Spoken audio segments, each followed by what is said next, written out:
Good morning, everyone. Thanks for being here and thanks for having me. It has been an amazing conference so far, so good job, everyone, to the organizers. I had the chance to meet again old Ruby friends and new faces. I finally met Mats for the first time, so I'm really happy, personally. That is an achievement after 15 years of professionally doing Ruby. My name is Luca Guidi. I'm involved with the open source since more than a decade. In the past, I've created gems like Redis store. I contributed to Rails back in the days, Rack, internationalization gem, at Redis RB. But now, today, I'm here to talk about Hanami, and which I'm the author of this full stack web framework for Ruby, of course. I'm in the core team of DryRB, and again, I love open source, I love this community. I work remotely from Rome, Italy for TopTal. Thanks to the company for allowing me to be here today. And as you have seen in the title, there is Hanami 2.0 over there. 1.0 was released 4 years ago, so it's time for the next generation, right? But I had the chance to stop and think and get back to the roots and explain and share with the community why Hanami.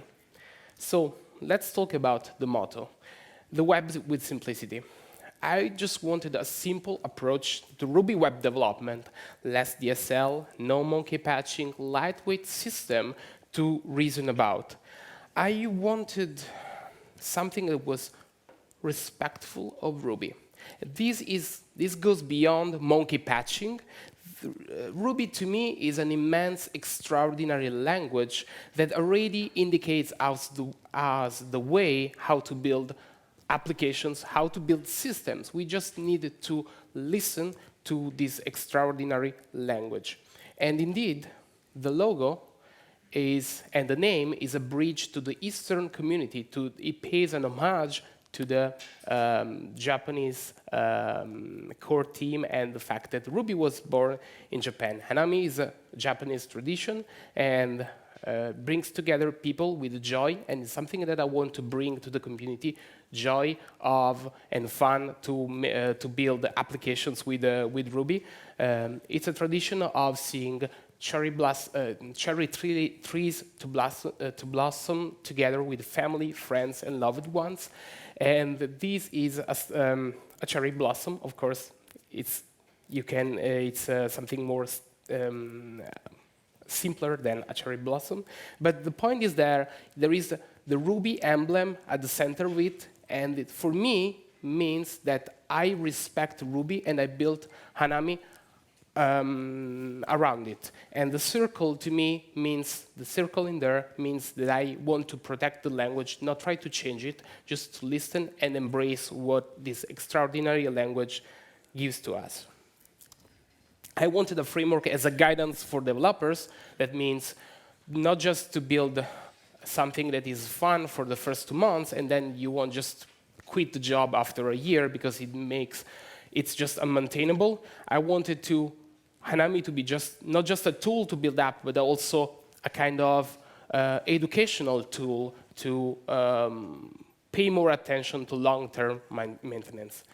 I wanted something easy for newcomers, so Hanami should feel natural to you, but also give extension points for experienced users that needs to get more, so the framework doesn't need to get on your own way. And so OOP, testability, long-term maintenance, and productivity are the principles that were guiding me since the beginning of the project till today. But this goes, beyond 1.0. We are here to talk about the future, and I want to talk about the principles that I did a lot of research during the years and applied what you're going to see today. I applied for a long time in production, real-world apps, even outside of Hanami, to test what I was researching. And to me, the results are extraordinary. I believe that this is really solid stuff that I'm going to share with you. and tested for a long time in large applications. So this FOOP stands for the blending of functional and object-oriented paradigms blended together. There's nothing scary. You will not be required to know anything about FP. You will see that it boils down to what you already know. But no spoilers. Let's get over. You may have heard of Elixir, right? Elixir is a functional language built that runs on Erlang VM, which is an old FP language. Elixir just took a modern approach, a modern tooling, and it has the great merit of taking FP to the masses, and because the founder of the language, the creator of the language, was a former Rubyist, part of our community migrated from Ruby to Elixir. But I want to use Ruby at the end of the day. It's fascinating to me to see languages like Elixir, but I believe we share, the people between me and you sitting here today, we want to still use Ruby at the end of the day. But I still believe that contamination and taking inspiration from other sources is beneficial for us to being developers that can understand a diversified approach and have more tools to apply to day-to-day job. So the first thing that I discovered is that Ruby is a multi-paradigm language. We used to think about Ruby, about object-oriented language, where everything is an object, even integers, which is still mind-blowing to me. But you can also write procedural code with Ruby. You can write FP. But we are not going to look at that. We are going to stay in the landmark of OOP. But we can take advantage of basic Ruby features and inspiration from FP to write better OOP. And better is something that we are going to define here today. So let's have a look. The first thing, I hope you can read that, pipelines. I recognize that web application architecture must be shaped around the features, not MVC. What defines your apps is not the way they are structured, it defines by the features. You can tell the difference between Uber and between Instagram because people download and use those apps because they hire those apps for a job to get done. I need a cab, I want to upload a picture of me on vacation. So that is the most important thing. MVC is secondary. Also because with MVC, I have always this problem. In the way we used to think in Ruby world, Ruby web application development, we just think as MVC to just 3 objects, canonically active record models, action controllers, and views to build everything, which is just a stretch to me. And the problem that I have with MVC is more like this. You got a view, which is something that renders the HTML. You have the controller that is a little bit more complicated because you need to decide between happy path and sad path. You need to control the flow. And then you are on your own to figure out what is the M, which stands for everything in the canonical way we build web application. It stands for persistence, it stands for business logic, it stands for preconditions, postconditions, validations, everything. And that ends up historically to have gigantic models that are basically unmaintainable after 1 year your app is on active development. So imagine instead each application defined as a set of features and each feature as a pipelines of step from browser to database. And each step has only one responsibility. Each step takes an input and transforms it into the output to the next step. So if you imagine the classic flow from browser to database, getting back to the user, you see more roles here. You don't see MVC anymore, right? MVC can be used to group those responsibilities, those roles. But the point here, and what's important for Anami, is that for each role that you have, except for the browser, of course, you have an object that serves you to compose your features. And you are not anymore in the cage of MVC. You are free to take each component and build the feature as you need.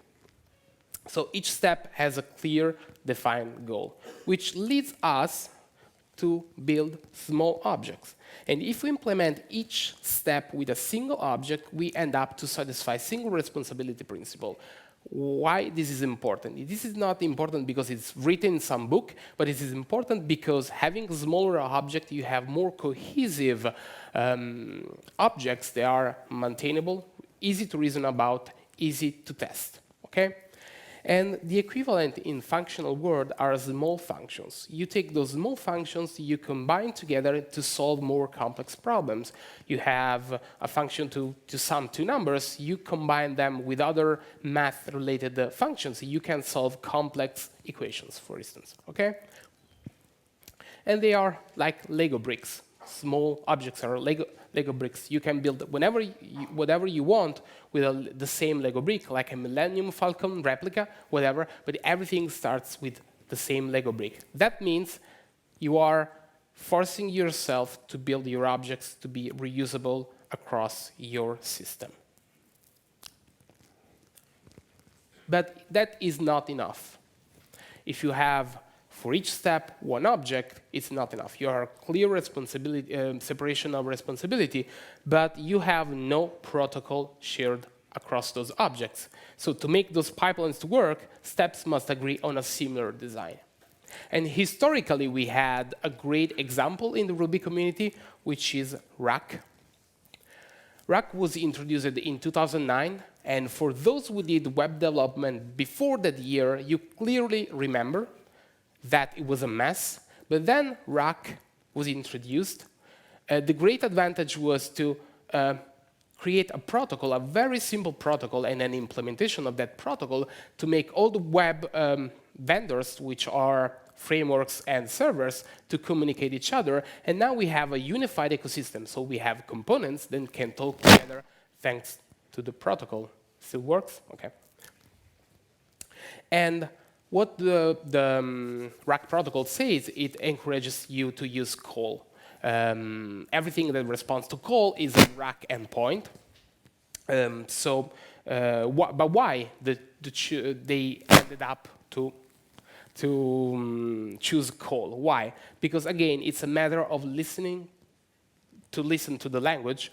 And for instance, Ruby encourages the usage of call. Anything that most of the basic types respond to call. A proc, a method referenced by name, and by the same extent, we can unify the approach exposing a call for our objects. Now, if you look at the right side of this slide, you see that we unify the approach. We draw a clear boundary between the caller that is on the outside and the implementation. That means we can swap the implementation, we can have, but it doesn't affect the caller. And having this boundary here helps a lot with to draw a line in your system and have a clear boundary between your subsystem, which helps a lot when you need to extract into services later on. And what I'm saying here is also we are using DAC typing, which is another core value of Ruby, to expose a really simple behavior. It doesn't matter to the caller what is the implementation as long it responds to call. So we agreed on a protocol. So I named them callable objects because they respond to call. What are callable objects? An object with just one purpose, like this, the uploader, and it has the responsibility of uploading the file remotely to a storage that you use. It accepts an argument, and it does its own job. That's it. That is a very focused object that responds to a shared protocol, so it can be reused in your system.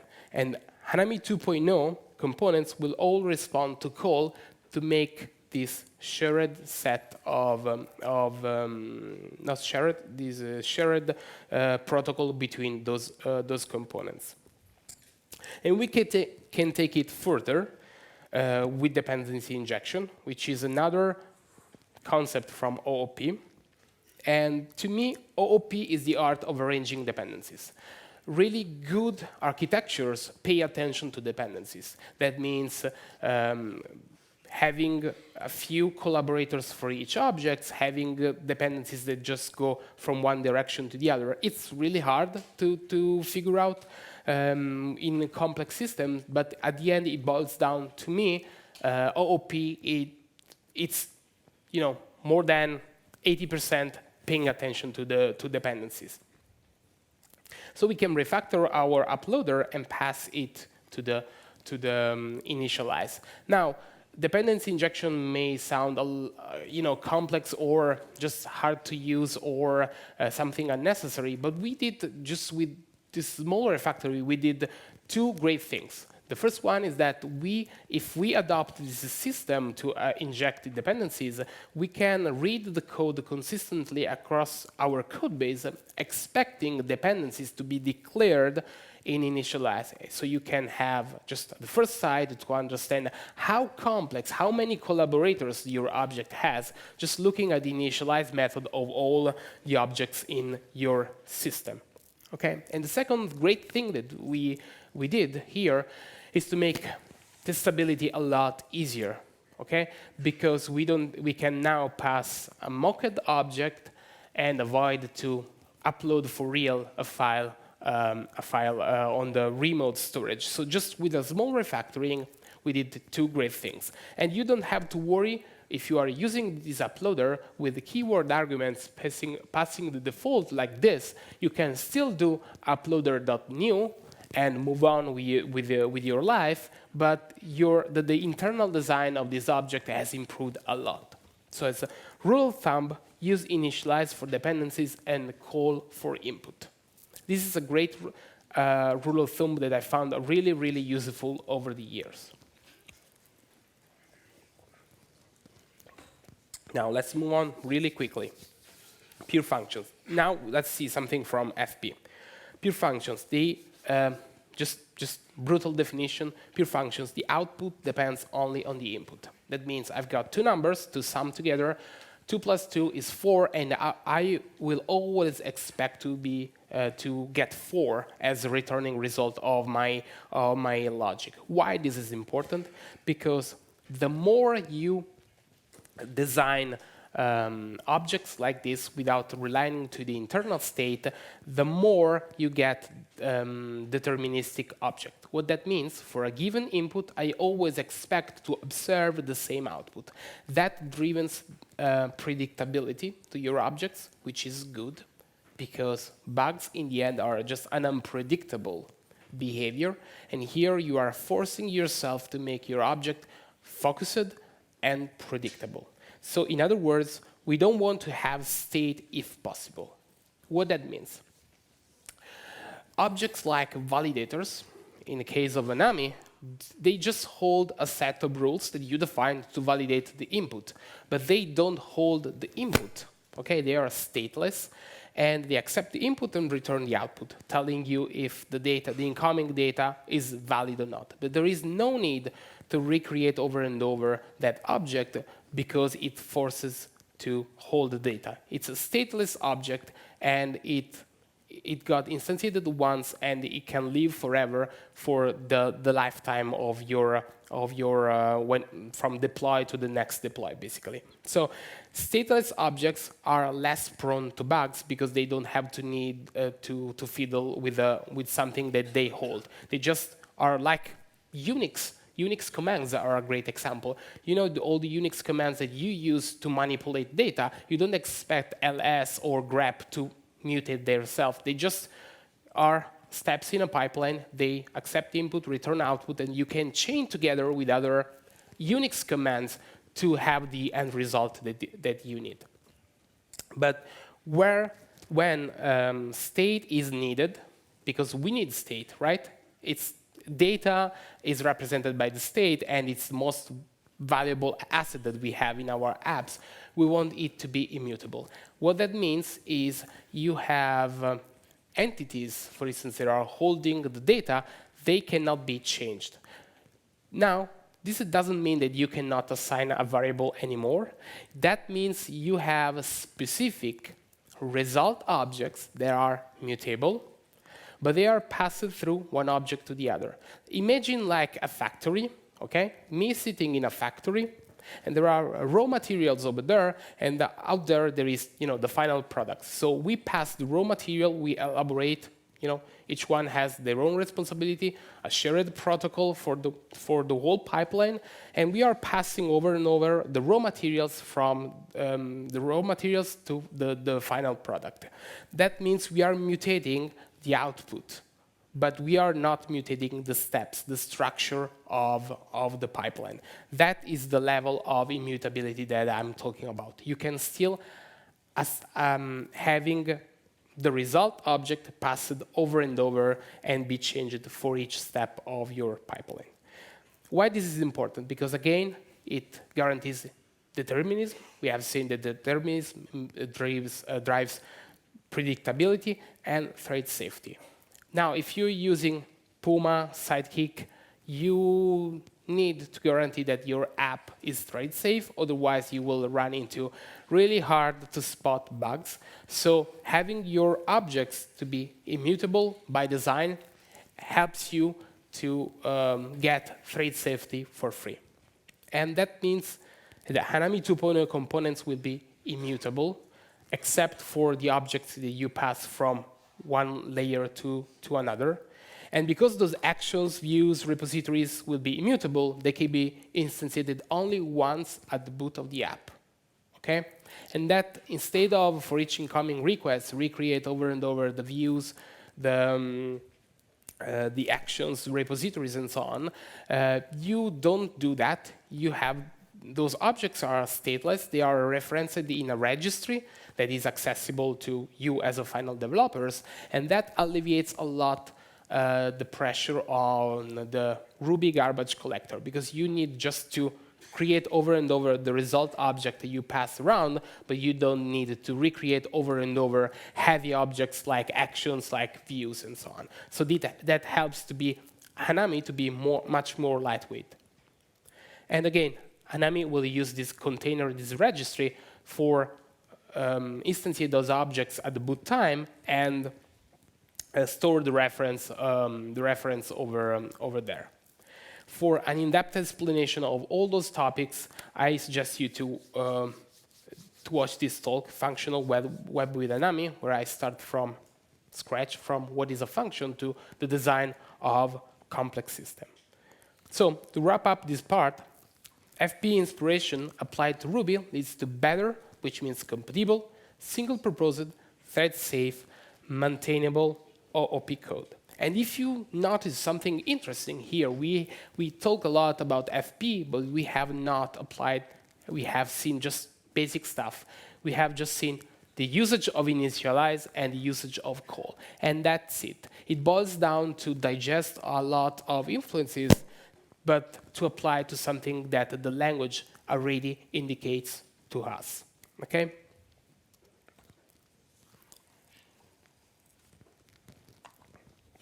So part of the Ruby ecosystem is inspired by those principles too. So we decided more than a year ago to team up with Rom and DryB to build together something. Hanami is the web framework that I'm talking about. Rom is a persistence toolkit, and Dry is a set of gems for monads, for inflector, for CLI framework, I don't know, validators. So we are working together towards this goal. Hanami 2.0, round 5.2 is already out, and to reach the maturity of the gems on Dry RB. So we are building a fully integrated ecosystem of Ruby gems. Thank you. And please, I want to stress you about this. We are targeting the Ruby ecosystem, not trying to build a wallet garden. That means you can pick whenever gem you want. We have a lot of gems now, if you count all of them from the 3 projects, you can just pick the router, or you can pick the CLI gem, which is a replacement for Thor, or you can just pick the inflector and use in your existing app. We don't want you to buy the entire stack. You can use whatever you want. And again, we are respectful of the language. We are trying to apply new ways to use it, but still to listen to what Ruby tells to us, indicates the way to us. And Hanami is the web framework of this movement. That means dry web, for those who knew about it, is no longer maintained and is deprecated. Now, let's talk. We have seen the past, the inspiration. Let's see how it looks really quickly. No details, but just a preview of it. So we want to keep, and when I say we, now I'm just not telling you about the Hanami team, but I'm talking for ROM and Dry as well. We agree now on the design of what you are going to see now. So we want to keep the same features, but just to reshape them to follow the principles that we have seen on before. So strong OP, testability, ease of use, productivity are here to stay, but we want to simplify things, okay? I don't expect you to read through this. I just want to. This is a fresh app created with Hanami 2.0. You are familiar with files like gem file, rec file, spec directory, and so on, but this is really, really simple structure. So Hanami is optimized for productivity. We have code generators that include production code, unit tests, integration tests. But Hanami 1.0 had what you see is what you get approach. I wanted it to not hide any detail to you, but we ended up with a bunch of settings for an Hanami 1.0 generated app. This was the old config environment file, and now everything is going in Hanami 2.0. It's much, much more cleaner, you can tell from without reading the code, right?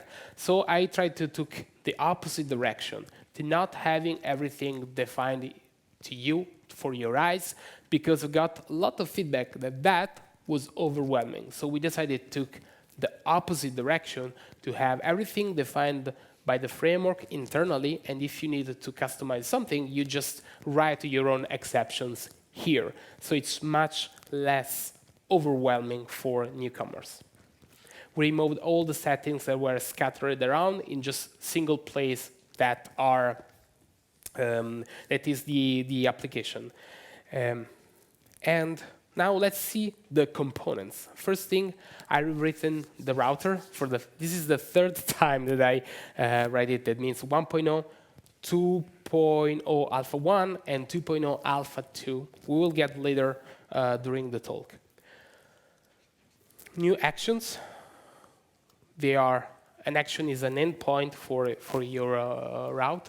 Now it seems a little complex here. You have no more the mixin to include to your actions, because I discovered that mixins are the way to achieve multiple inheritance in Ruby, kinda, because you get behaviors from several modules. So I wanted to enforce single responsibility principle by forcing you to inherit it from just one object, because that makes your objects much more easier to reason about.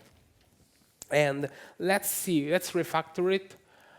We move, as we said, the repository to the initialize. But as I told you before, repositories are objects that are instantiated at the boot time and then hold as reference. So we can refactor and we can import the repository with that name, tracks that matches the database table, and we can reference that there. So we achieved something really helpful here. We kept the clean code in your eyes, but also we have, because this is based on dry auto-inject, we still have under the hood the initialize method that helps you during the testing time to pass a fake repository to not hit the database, but still the production code is still clean. And we have this new method on 1.0 was called call, but that led to have some black magic meta programming, so I decided to rename it. And you get the request and response as arguments here. And that is the mutable object that I was telling you, the response. Now we can pass whenever object I want. In this case, is a track of an album, or the current user whenever I needed to pass over with this syntax. So the response is mutable, the action is not. We got new views. This implementation is based on dry view. Again, we unified not just the approach, but also the gem. We merged it together. So thanks to Tim Riley, we wrote dry view, and then, which will become Hanami View 2.0. It takes a functional approach. The class level API has been removed in favor of the instance level API, and this is it. So there is a name that matches the class name between the action that we have just seen and the view. And we are telling the template, which is the ERB file, that we want to pass in that rendering context the track that we set on before. And we got a new feature, which is named view part. This is optional decorator. You can, if you create a class like this in that namespace, it will be automatically picked by the view to have this decorator, to add more view logic, to not have it in the template, in the ERB file. You got here this optional decorator. And we are also experimenting with something different. I cannot make promise if this will be released with Hanami 2.0. It's, you know that modern JavaScript frameworks are focused around UI components, and usually you have your JavaScript files, stylesheet files, view files, templates, and so on scattered around your code base. Here takes a different approach. With React, you have a component-based approach for the page.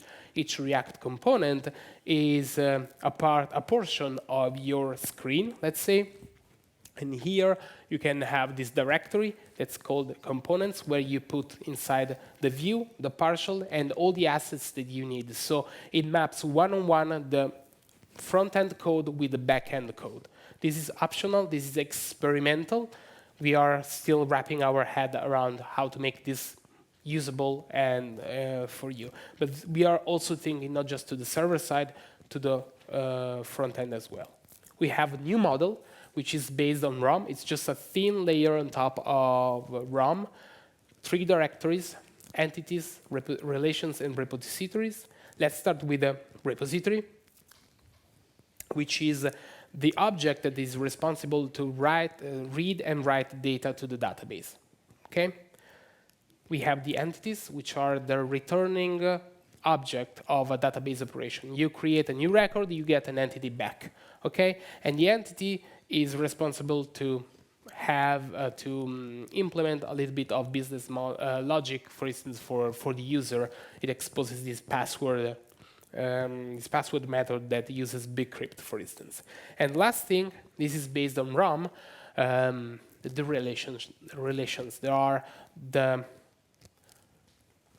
a mapping to a database relation, which is a table, and this is useful to allow you to, it is generated for you, and you don't have to touch this file unless you need advanced usage.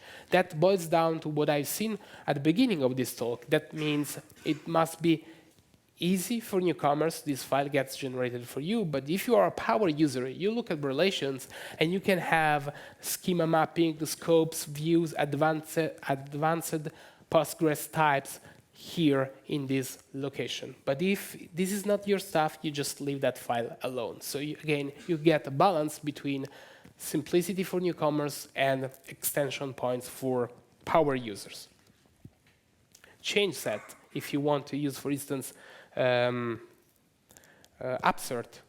this is the tool that you want to look. But again, this is optional. This is for power users. You don't need to use that. And same thing, the interactor, which is based on dry monads. So you have a clean, a template pattern, and a clear definition of what app does.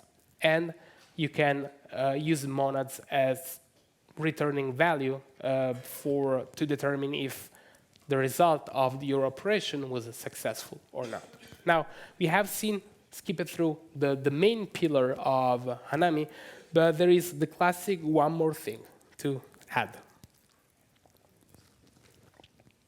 Talking with you today and yesterday, I've got this feedback, and this is not the first time, that, okay, Hanami is cool, but I have hard times to make my manager, my colleagues to buy it, right? And I understand that new technologies are always scary. There is the risk over there to take into account, and I completely respect that. So I wondered for a long time, how can I make the risk less risky? Okay? That means I'm not asking you to build your next flagship product with Hanami. You should, but I'm not asking. How can I make things simpler for people? So let's remove all the things that you have seen today and get down to just one simple thing and let you to decide how to build your own stack. This is a new project within Hanami. It's called Hanami API. It's a minimal, extremely fast, lightweight Ruby framework for HTTP APIs. So it's an endpoint, sorry, not an endpoint, it's the HTTP shell, and you decide how to build your own. You can use Active Record, you can use SQL, you can use ROM, you can use directly Redis, everything. It's just a thin DSL on top of the new router.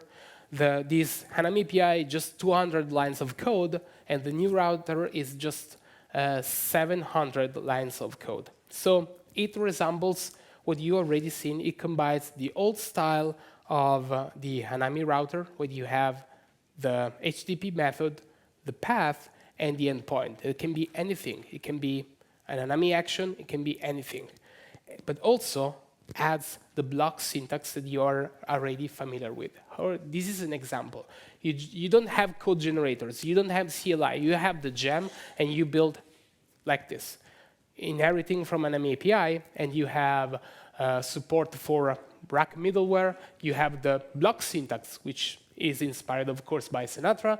You have line 13, the way to mount Hanami actions. You can reference Hanami actions. You can mount your own rack applications. That means you can run Sinatra inside of it. You can run mount a RODA app inside of it. And you have scopes where you have the authentication, the rack middleware that are only scoped within the lines where the routes are defined in that block. And you just run. This is a config.ru file. And you instantiate the app and you run it. Now, why I'm telling you, what's the strength of this? One, I said it's a way to have you to try Hanami with a less risky way, but also I told you that this is the third rewrite. I had a discussion with Jeremy long time ago on Twitter, and he pointed me that the second rewrite of Hanami router was just terrible. So I looked at his benchmark, thanks for writing it, and I applied to it a long time when I was doing this third rewrite to do better on your benchmark. So thanks again. And now we got better results. What is this? Let me explain for a second. Your benchmark generates apps with 10,000 routes, okay? And it measures two things. One is the memory footprint, and we have RODA at the first place. So with 47 megabytes, Hanami API 53, and then you have got Sinatra over there, which is 125, and Rails with 143. So the footprint is much, much better on before. The Hanami was over there on the right side, which is bad. Here, less is better because the less memory it occupies, the better. And now this is the runtime benchmark. What that means, with that app with 10,000 routes, it measures the runtime to complete 20,000 requests. And here you cannot see any bar over there because there are outliers. Now, let's remove those three here, and you can see the difference. Hanami API takes 0.11 seconds to complete 20,000 requests. This is not starting the server, it's just invoking call on that app 20,000 times, right? RODA with 0.34 seconds, Rails 17 seconds, and Sinatra 197 seconds. That means it takes more than 3 minutes to complete this benchmark, whereas Hanami API and RODA are much, much faster. Now, I want to think something, that competition is healthy for the Ruby ecosystem, because without the trigger of Jeremy, so again, thank you for that, I will never did this, okay? And for those who think that Rails is good for their own job, they are missing this part, because this kind of competition, having RODA, having Hanami, having Sinatra, that diversify the ecosystem is beneficial for the entire ecosystem. And now you get something that is much, much more faster and lightweight of the tools that you are using on day by day. And without this kind of competition, we get back to what Matt said on yesterday, without these pools, the language just die. So this is the thing that you're looking for the health of the Ruby ecosystem. Not just the advancement in the language, but also in the entire ecosystem. And now, this Hanami API I've released this morning for this conference. I want to, thank you. I want to share something exciting for me. I never did something like this. We have 10,000 routes. I start Falcon. Hopefully it works. OK. And running a benchmark now.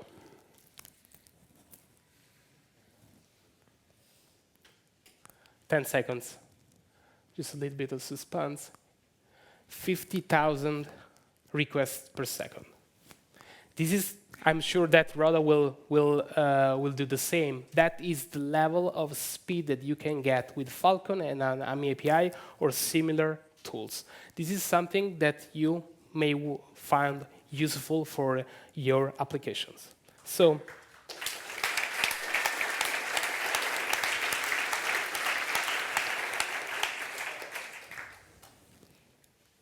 Oh, sorry, doesn't get back anymore over there, but I'm done. Thank you very much.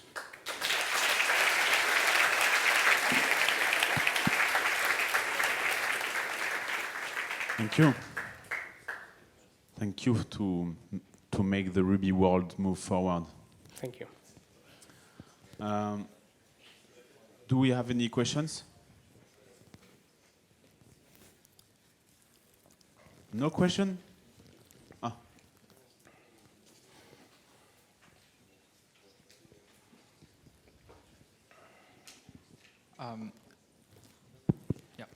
When you say rewrite, when you rewrite routers and other components, is it backward compatible, or would it require any changes from our side if we used your old router? It's backward compatible. Okay, so all of these changes is not like a risk on our side? No. Yeah. No, I mean, it changes only the internal structure. I have a question regarding Hanami API. Can you use it to plug several Rails applications inside? No, but not because of this, because Rails wants to be on top of the chain. You can, I mean, it's not Hanami API, you cannot mount Rails apps because the way it works, I tried a long time ago just for fun outside of Hanami, you cannot because they want to be at the root. You can do the opposite, but you can mount anything else, rack-based, but not Rails. I mean, at least on Rails 5 the last time that I checked.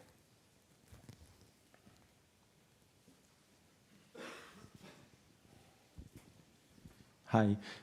I really like the fact, all you say about functional programming and the inspiration you have with that. I find that really interesting.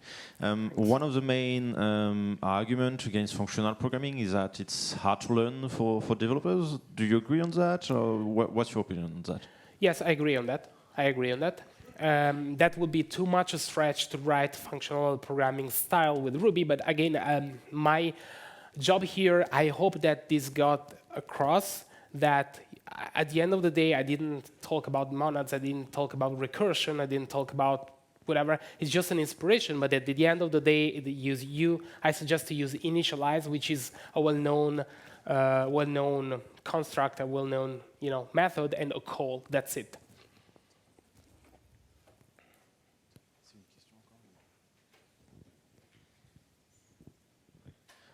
Just, you did talk briefly about monads in DryRB? So like, I guess the monads is part of the ecosystem you're trying to build? Yes, it's part of it, but again, it's not a required thing to use. Again, it's always a balance between simplicity for newcomers. They don't use monads, they don't look for monads as first thing, but also power users like you, for instance, you want to use monads, they are there for you. And I'm not trying to get on your way, preventing you to do so. Okay. I have a question. Sure. Is it possible to do WebSockets with Hanami? I haven't tried it, honestly, but there is, Evil Marchants, the consultancy firm based in Russia, they did, and they had good results with that. I never tried, to be honest, but they told me it's great. You can do it.